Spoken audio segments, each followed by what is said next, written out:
Сәлам сезгә, ничек сезнең хәлләрегез? Сәлам, Аллаға шөкер, яхшы барсы да. Өйдә утырабыз. Сез өйдә утырасызмы? утыра? Әйе. Кипрда хәзер Мин өйдә хәлләр утырам. ничегрәк? Хәлләр инде, бөтен дөньядагы шикелле инде карантин. Комендант сәгате кертелде.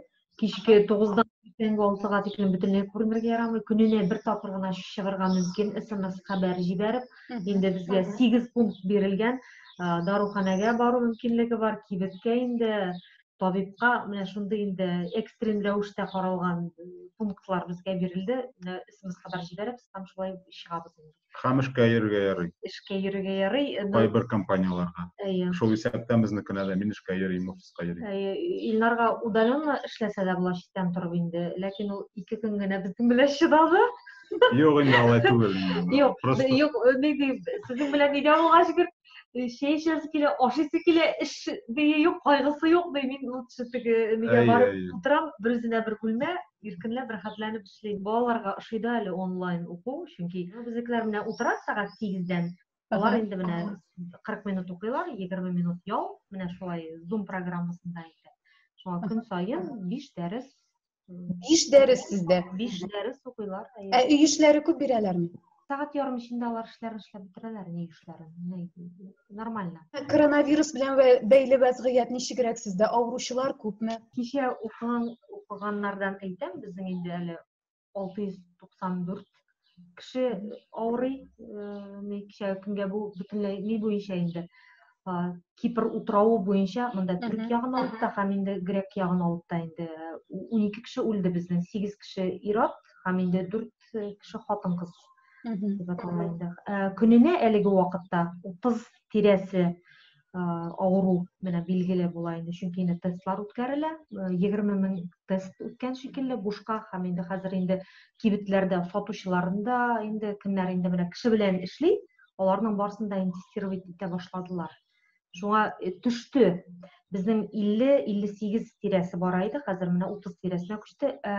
10 кеше булгач, безне ивекле итеп игълан итәчәкләр инде. Тышка чыгарга мөмкинлек булачак. Тәнүләрне алачаклар инде.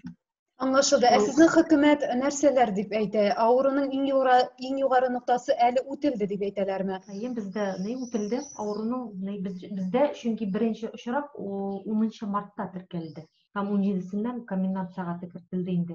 Экстрен рәвештә менә Италия, Испаниялар кабатланмас өчен менә шундый тиз генә чаралар күрелде. Һәм инде безнең шунысы яхшы, без бит утрау булгач менә яптың куйдың, самолетлар очмый. Алып килгән кешеләрне карантинга утырталар. 2 атна алар инде отельдә инде, туганнары, дуслар ашарга ташыйлар. Шуңа утыралар. Шуңа ни менә безнең туган якта Россиядә бит инде самолетлар төрле яктан әле һаман алып кайталар әле күпме кешеләрне. Таиландтан, Индиядан анда карадым. 200 мең генә турист әле кайтасы бар дип әйттеләр. Бу бик ни. Әмма сезнең гомумән утрауда халык арасында паника бармы? Тыныч тоталармы үзләрен? Ничегрәк менә халык арасында? Более-менее спокойно үтә, в принципе. Чөнки монда шулай ук аңлату эшләре алып барыла. Һәм дәүләт тарафыннан менә бу социаль канәгатьсезлекне булдырмас өчен чаралар да күрелә. Менә әйтик, иң беренче вакытларда менә беренче карантин игълан иткәннән соң чит илдән килгән кешеләр самолет белән аларны президент үзенең загородный дом, үзенең өен биргән, хәтта аларга карантин тутыр өчен. Менә шундый шаг ул кешенең именно социаль напряженностьны киметер өчен эшләнгән чара. Һәм шу хәзер дә менә әле карантин белән килгән кешеләр, алар отельдә менә диңгезгә карап, шундый матур отельдә яшәп яталар. Шунда торалар. Һәм инде төрле бизнесларга менә әлеге вакытта тукталган кафелар, барлар, анда парикмахерскаларда чәчен үсеп. Шуңа шундый менә кичкенә бизнесларга хөкүмәт ярдәм итәчәген билгеләде һәм ялгышмасам кичәдән башлап выплаталар башланган инде, түләүләр башланган. Беренче көннәрдә барыбер әзрәк теге ни булып алды кешеләрдә, чөнки кибеткә керергә куркыныч иде. Анда бөтенесе беренче теге ни ташылар, Россиядә гречка дип карагандай. Урыслар ташы инде. Урыслар гречка ташы, шундан соң туалетный бумага, инде антисептиклар, маскалар менә шушы ниләр инде бик ни bir 2 atnalık әйбер алып куйдылар инде. Беренче. Siz aldığınızmı siz? Biz Yok. yok, Biz şu Tanış- bir çıkkanda şu bir 2-3 günlük әйбер alıp kiremiz de indi. Anda tege kuplab anda şkaflarını tuturduk deb ayta almayım bir nechikte. Azrak kina şu bir kundalik 2-3 günlük әйбер alıp koyarız. Аны koya tutmayır, anda saklap koyamız. İtu hatlı saklanmayın, biz аны morozelnikka koymayız. Sütler saklanmayın, şu baribir çıgası bular, ne için anda 2 atnaga tege ядерный зимага әзерләнмибез. Yok. Кеше әйбер бетә дип куркып алмады. Кеше теге ни дип, күбрәк алып куябыз да, хотя бы теге атнасына бер тапкыр гына өйдән чыгар өчен. Шуның өчен алар тутырып куйдылар инде бүтән киштәләрен. Кеше белән контактировать әзрәк иткән саен теге авыру ни кимрәк бит инде. Emine azık tülük demekten azık tülükке beyeler arttı mı? Sizde şimdi görünüş buldu mu? Шулай калды әле. Имбирне хак артмады юк. Имбирне артмады. Әле ташламалар бар әле күп ниләр. Менә хәзер безнең җиләк сезоны. Ой. Җиләк бөтенләй бүген карадым 90 центка тиклем төшеп беткән инде. Ул 5 евро тора торган менә шундый тартмалар. Ярты кило кеше битни. Әз йөргәч кибетләрдә тулып ята, аны бит кемдер алырга тиеш, шуңа ташламалар карала башлады. Бу бик яхшы бөтенләй. Сезон әйберләргә, сезон җиләк-җимешләргә инде әйтү. Emine darularga kilgende daruhanelerde beyeler nişik, şuluk antiseptiklarga beye arttı mı? Yaki kirisinçe şulay uq taşlamalar var mı? Yok, beyler bir нәрсәгә артмады. Ләшенләр дәүләт әйтте, тота менә бер урында. Әгәр дә кемдер менә күтәргән икән, кемдер әйбит үзенә ниндер бизнес курып нәрсәдер акча эшләргә җыена икән, андый кешеләргә монда штрафлар бит 2-3 мең генә түгел, монда салсалар менә 500 евродан да ким түгел. Шуңа кемнең инде 1000 евро төрмәгә утырталар, менә ансы да бар. Әле менә кем комендант сәгатен инде бозып смс-ка җибәрмичә инде тышка чыгып ниндер нәрсәләр эшләп, әле 20 көнгә төрмәгә утыртышалар да бар, 3 айга утырттылар, менә бер гапсын 2 ай укыган идем. Рецидивист абзый. Yok, mında bilgenimçe tege менә бизнеслар билгеле bir планкадан üskәрәк хакларын арттыра алмыйлар. Закупочная стоимостьтан там 15 или 20% артыграк, ну какой-то определенный мен точно әйтә алмыйм точно суммасын. Но менә әйтик 100%-ка или 200%-ка торып та үзе генә андай карар берничек тә бирә алмый. Шуңа күрә монда бүтән җирләрдә примерно хаклар бер чамарак.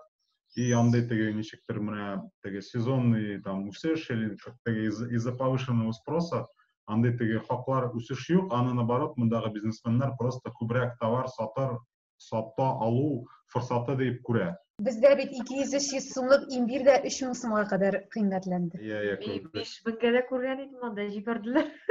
Сез әле барыбер Котылып булмас бу авырудан ләксә.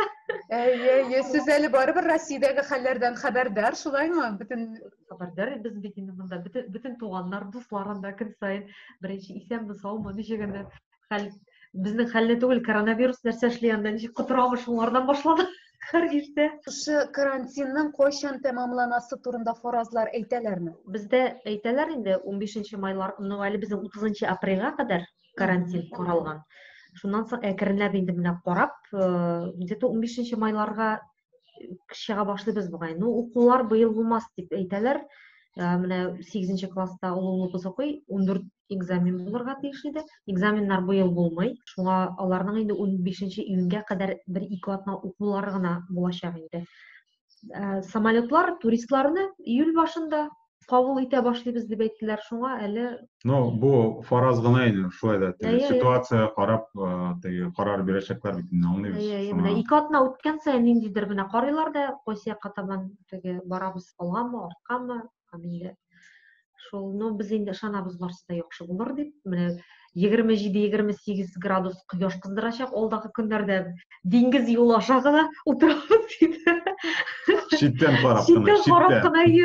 Шулай дип. Балалар белән дә чыкмыйсыз, әйме? Прогулкаларга менә барыбер әйтелгән. Балаларны без инде үзебез йөртмәйбез, менә кибетләргә йөртмәйбез, чөнки анда инде кем белә нинди кеше булыр, бәлки контактка керебез авырулар белән. Алай гына түгел, 2 кешедән артык төркем җыярга тиеш түгел. Менә бер гаиләне әйттеләр, чыгып киткәннәр, менә эпигә барып кайтканнар инде. 2 баласын төяп, кичә укыдым, ире, хатыны токтатканнар да инде 2 бала янда бит инде 300 евро штраф салганнар. Менә алар инде урыслар язган, вот съездили, говорит, за хлебом, говорит. Ничә сумлык 2 евролык ипи артыннан чыгып инде 300 евролык уже штраф алганнар инде. Чөнки балаларга да СМС-калар җибәрергә кирәк, 4 кеше йөрергә ярамый бер машинада, 2 кеше не бар. Балалар 13 мартта өйгә кирип утырганнары, менә бер айдан артты, алар чыкканы юк, алар аның белән тегене түгел. Планшет булса, дәресләрен укысалар, эшләсәләр, башка нәрсә кирәк түгел, менә балкон аларга, сафа суларга.